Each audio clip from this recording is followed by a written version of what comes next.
Hi, this is John Ondo from Marketing Media and Cupcakes. And before we get into today's episode, I just want to say thank you so much for listening. We're back after being gone for over 4.5 years. And I hope you get a chance to listen to episode 77, where we explain why we were gone for so long and that we're back for at least 3 more episodes. Angel and I are big supporters of entrepreneurship, and we love small businesses and faith-based businesses. And we just want to encourage you through our podcast each week. What's going to determine if we continue with more episodes will be the response. Subscribe to us on your platform. Send us an email at john@ondomedia.com. That would help us know you're listening and you want more episodes. So thank you so much, and let's get into today's episode. Not my point. I'm not. You're the ranter. I'm not the ranter. I'm supposed to be the positive joy in life. Yeah. What a positive joy this will be. This is the small business podcast that is sweeter than all the rest. Marketing, media, and cupcakes. It's episode 15 of Marketing, Media, and Cupcakes. I'm John Ondo, along with my wife, Angel. Hi there. And we are a small business podcast that's by small business, for small business, about small business. And we want to encourage you to live the dream. And we are a production of Ondo Media. So on today's program, we're going to talk about, do you need a new logo? One of the things I run into a lot when I'm producing videos for companies is owners who are like, oh, I think I need to change my logo. We've been using this one for a couple of years and we need to change it. And I'm going to run you through a set of questions you should be asking yourself, because in most cases, my opinion is you should not change your logo or your branding unless there's a problem. So we're going to run you through some of these questions today, and I hope it will be helpful for you to decide if maybe you need to do just a full-on refit of your logo or just leave it alone. So we're going to be coming up with that here in a few seconds. We're just kind of blessed and blown away by the response we're getting with new listeners, as the podcast is fairly new and it's growing a lot, and I think people enjoy our silliness as well as our attitude toward helping small businesses grow and kind of walking the journey with them. And this past week, the big event here at Ondo Media / Angel's Custom Cupcakes, also sort of an anniversary gift. I like surprising Angel with stuff, and so I said, I can't surprise you with this. I want to get us a new coffee maker to replace the Keurig. And part of the thing that you have to understand about Angel, she is a coffee person, and she's very particular, and I find that most women are they are more sensitive to taste and smell than men. Maybe I'm wrong about that, but you have a very specific coffee that to me, it tastes like every other coffee, but you love. It is this beautiful coffee that we discovered when we were in Vegas a few years ago for... That was in Vegas you found it? Yeah, it was at the buffet. Remember? We got buffet, and they said they had coffee, and I thought you already knew about this. No. And it was like, what is this magical blend? The Flamingo. I think it was. And the lady, I couldn't hardly understand her when she said the name of it. And then I was like, what? And it's called Dewey Egbert. That is how I say it. That is how it is phonetically spelled on the beautiful red package. Because it's from the UK, is it not? I think it's definitely European. It's not, I don't know. But we can only find it on Amazon. So it's not like one you can find in the store. And they don't make it in a K-cup. They don't make it in a K-cup. It's only in a bag, loose grounds, whatever. So the decision I wanted to make was, Keurig had come out with a new, and you've seen these if you're on Amazon, it says a Keurig cup on one side, and it has the little thing on the other, and a carafe. Yes, the jug. I can't see you moving it in. It has the jug on the other side. So basically, I'll just cut to the chase. We found that the Cuisinart had the best features for the price, and then of course you had Kohl's coupons, which well, hell, I had Kohl's Cash. I had a 30% off. Let's talk about it. It was definitely. You got like a $200 coffee maker for $125. Oh, it was $111. Yeah, and it's got the carafe, it's got the K cups, it's got the auto on, it's got all the fun stuff, and got its own little filters. It's a beautiful thing. We put a picture of it on Instagram and on Facebook, and all of our friends, a bunch of our friends we didn't know, like, we have one of these. It's great. So we've had it for a while. So again, we did the research. We did, because I won't buy anything like that anymore without doing the research. What's the best one out there? And we watched for hours YouTube videos on every single morons carafe, K-cup. Well, morons making coffee. Okay, here I'm in my kitchen, and I'm going to show you how to make this coffee. I'm like, really? You know, it's delightful, and we went down and just recently had a nice cup of coffee from the. I'm enjoying my second cup. It's quite delicious from the jug. If you're a coffee person and you like to have loose grounds, I definitely recommend Dewey Egbert. It is it's not a dark, it's not a heavy roast. It is a lovely medium roast, but it has which is why I enjoy it, a chocolatey kind of flavor. And if you have coffee suggestions, please let us know at John, John, at ondomedia.com. So today on Marketing Me and Cupcakes, I want to talk about something. We're actually going to both talk about something here, is about logos. And oftentimes people will, and I see this often in small businesses more than obviously corporations, where I have to have a new logo. I need to redesign. I need to rebrand. And I'm going to, for those of you who are listening who have maybe started a small business or a few years in and you're having that inkling, I need to have a new logo. Well, let's talk about that, because maybe you do need a new logo and maybe a little rebrand. But I'm going to try to, as much as I can, make you resist that urge, because I believe that in branding, unless you have a problem, and if you have a problem, then yes, we need to rebrand. But unless you have a problem, don't fix it. And I don't like changing logos, because I think changing logos says we have problems. Yes, it says we're confused and we don't know really who we are, so let's try again. Well, let me start off by going through a couple case studies, if you will, about logos and things that I've experienced. So we are coming to you from the beautiful city of Columbus, Ohio. We are the home of Wendy's. We are the home of Nationwide Insurance. We are home of a lot of insurance companies, actually. We are also the home of Bob Evans, are we not? We are now. Okay. They used to be in Southern Ohio, but they moved their headquarters up here to close to where we are. The Limited is here. Abercrombie. A lot of big companies are here. So, and so we occasionally rub shoulders with some of these people at different places. So, I did a blog on this, and it was probably about 3 years ago. Two of our big boys here in Columbus, Nationwide Insurance. Nationwide is on your side. That was lovely. And Wendy's did logo changes, and it was both of them big companies, well known, reversed their direction. So Wendy's, if you know Wendy's, and hopefully you do know Wendy's. Wendy's has always been, since it was begun, I think in 1969 or so, by Dave Thomas, was Wendy's Old Fashioned Hamburgers, and it was always that. The font and everything was very Western, and it was always a very old-timey kind of style restaurant, because that was the old-fashioned hamburger. And there was a time a few years ago when I was attending church with a guy who was actually in charge of their branding. I believe he still is. Very nice guy. And they were going through this change, and I was asking him some questions about, why did you change this? Because my initial gut reaction, just like I just mentioned, is, why you don't change logos? Don't do it. It's typically bad. But what he explained to me, that when they tested, their whole thing was quality. Well, the Wendy's concept was, when you say old-fashioned, that means quality. We think of Amish, think of quality, old-time thing. When they tested it with focus groups today, old-fashioned does not equate to quality. It equated to antiquated, not up-to-date, not good. That's interesting. So that was one of their primary reasons why you go to any of the new Wendy's, and they've been changing them. Obviously, in Columbus, they changed them first. They changed from Wendy's old-time hamburgers to Wendy's, and it's like quality hamburgers or quality. They wanted the emphasis to be quality. They thought that old time used to convey that, and it didn't, and they switched to this new modern layout, which at first I was like, oh, this is the opposite of what Wendy's is. But it's grown on me, and it was a genius play that they made. So here's an example of a company who was kind of old-timey, if you will, in its branding, thinking it was quality, and they had to switch it to a new modern look to attract new customers. Flip that then to Nationwide. Nationwide used to have, it was like if you took a picture frame and painted it blue with nothing inside of it. That was their logo, and they would use it for like memes and different things, and it just said Nationwide on the font next to it.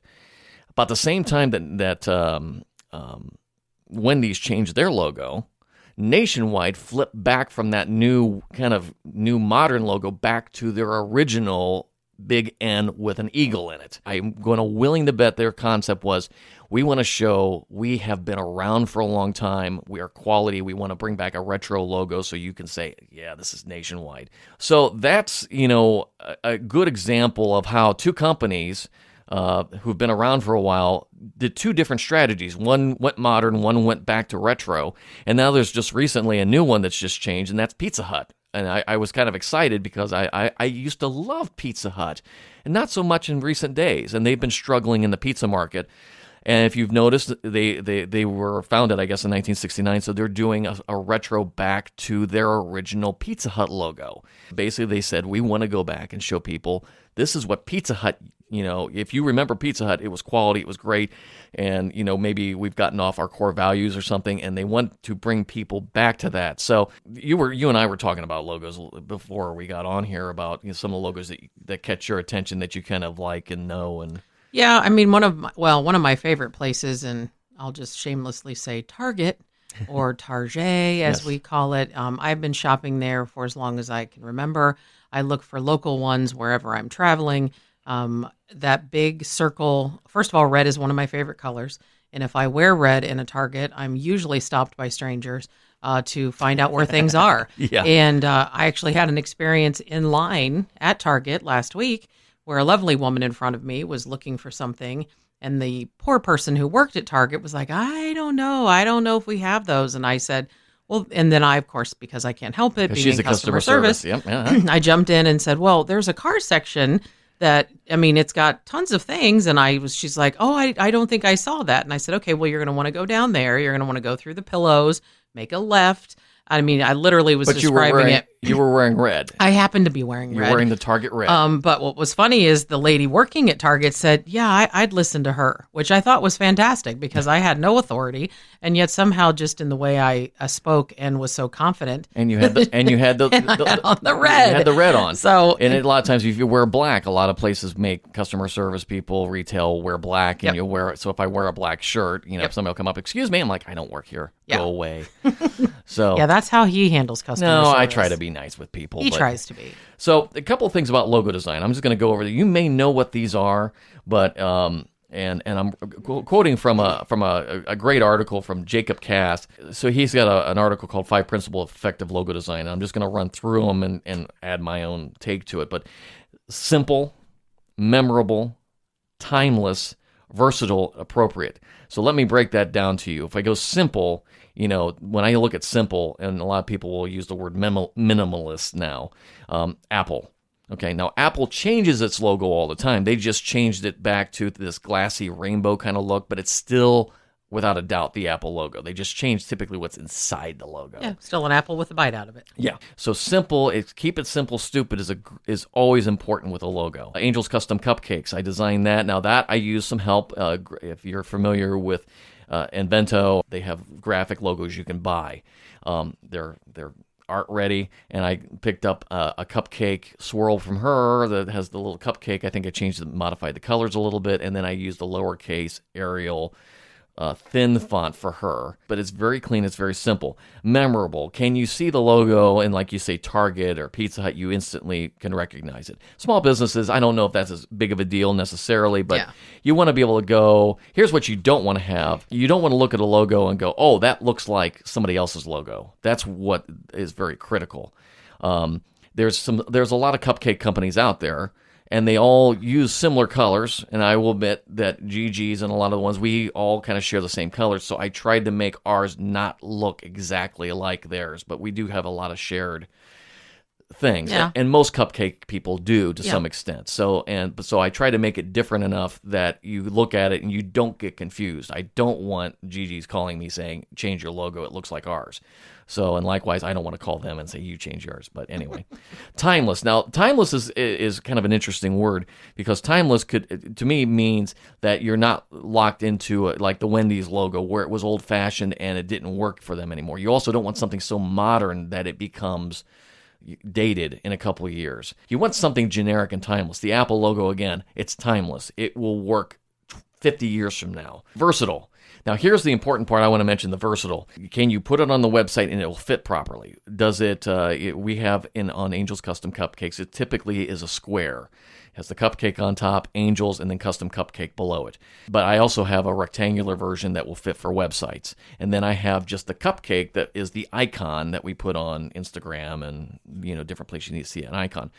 What a common mistake I see with a lot of small businesses, and again, this is where I have to emphasize, you need to have a media person.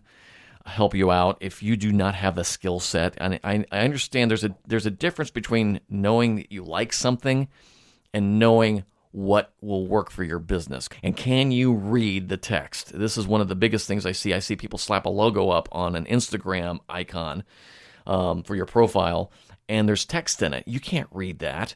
And this is where I say, does your icon represent you? On my business page, I don't use the Ondo Media logo. I just use that reel-to-reel little icon as my logo. And if people see it, I think they will say, oh, okay, that's the Ondo Media logo. They get that in your cupcake for yours. So Yep. Makes sense. Make a versatile logo that you can use in multiple ways, but it's got to be read. And that's the fifth one, appropriate.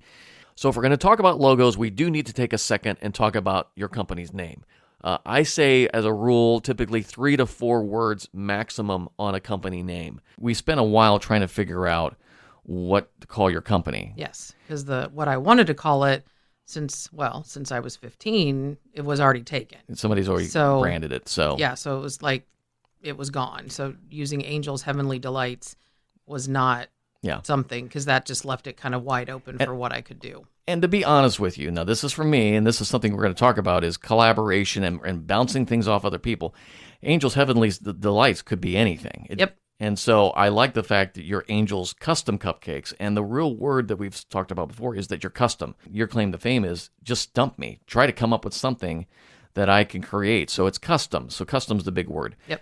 A common problem I see often is an entrepreneur, business person, somebody who loves seeing what other people are doing.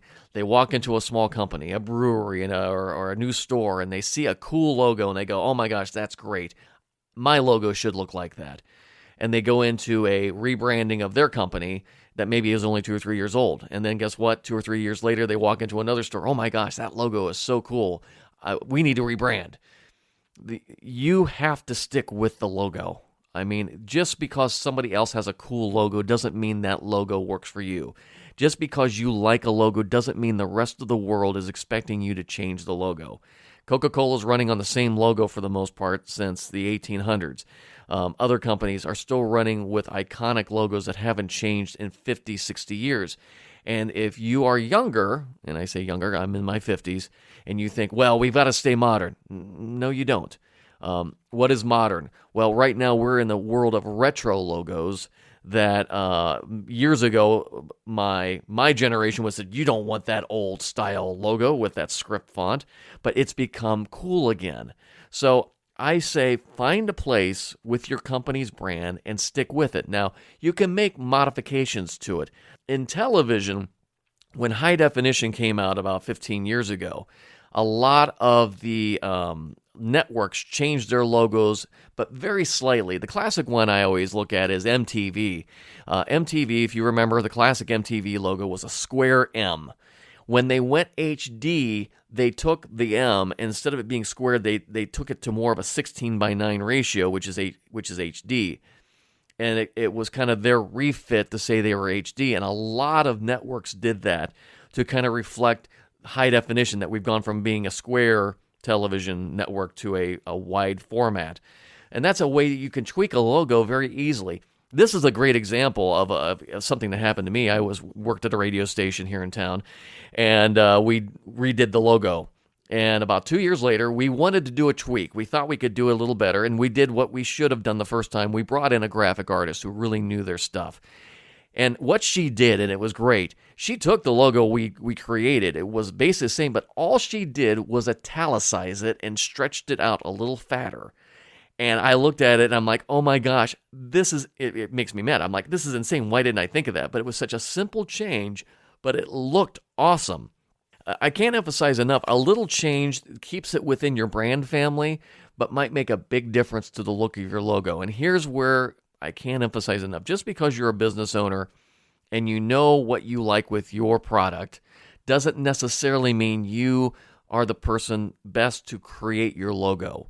You may have a good idea of what you want, but bring in an artist, or go on the web where there's collaboration websites and go out and say, here's what I'm doing, here's the look I have, and let them tear loose into it, and you may find that an artist will create an amazing logo for you that hits all the marks you're looking for and dazzle you. There's nothing like, going and, printing out an invoice or handing out a business card, and when you look at that card real quick before you hand it to somebody going, man, I love my logo. It really brings a sense of pride. So if you don't feel like that about your logo, it doesn't mean you have to completely throw out the baby with the bathwater.